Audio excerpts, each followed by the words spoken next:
Surprisingly, not all descriptions of the Munich Gestapo prison are bad.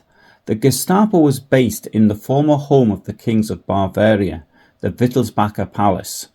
This palace, a red brick building, was constructed between 1843 and 1845 and first used by Bavarian King Ludwig I after his retirement. It was then the home of his successor Bavarian kings. Ludwig III was the last to use it.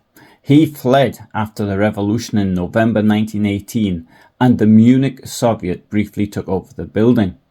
The Gestapo moved in October 1933.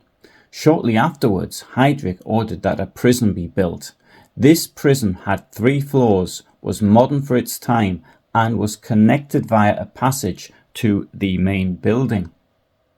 The prison even housed a number of British people such as Channel Islander John Finkelstein, who was kept in a 3rd-floor cell in solitary confinement from the 8th of October 1943 until his transfer to Buchenwald on the 29th of October 1943.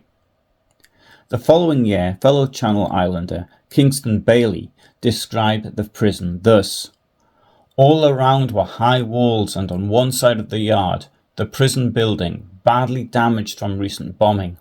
In fact, one side of the building was completely burnt out. After much yelling, shouting and counting, we were at last marched into the prison, which was the usual cold, bare and granite-built prison of Germany.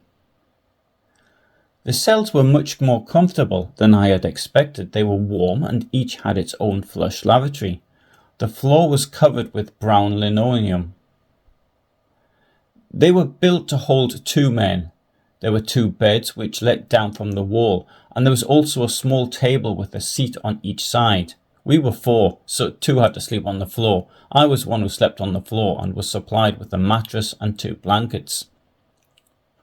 The food was much better at Munich. Again, this was very surprising considering the state of the city. The quantity was small, but good. Breakfast consisted of the usual bread and ersatz coffee, dinner stew but without meat, and on one day a pudding substitute like custard.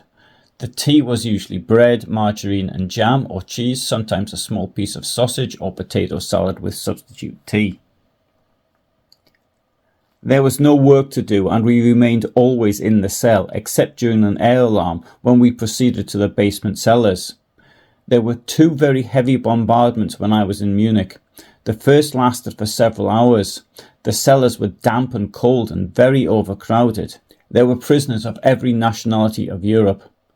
It was very rare for prisoners to be given access to air raid shelters during bombing, so this does suggest a degree of understanding not normally shown by the Gestapo.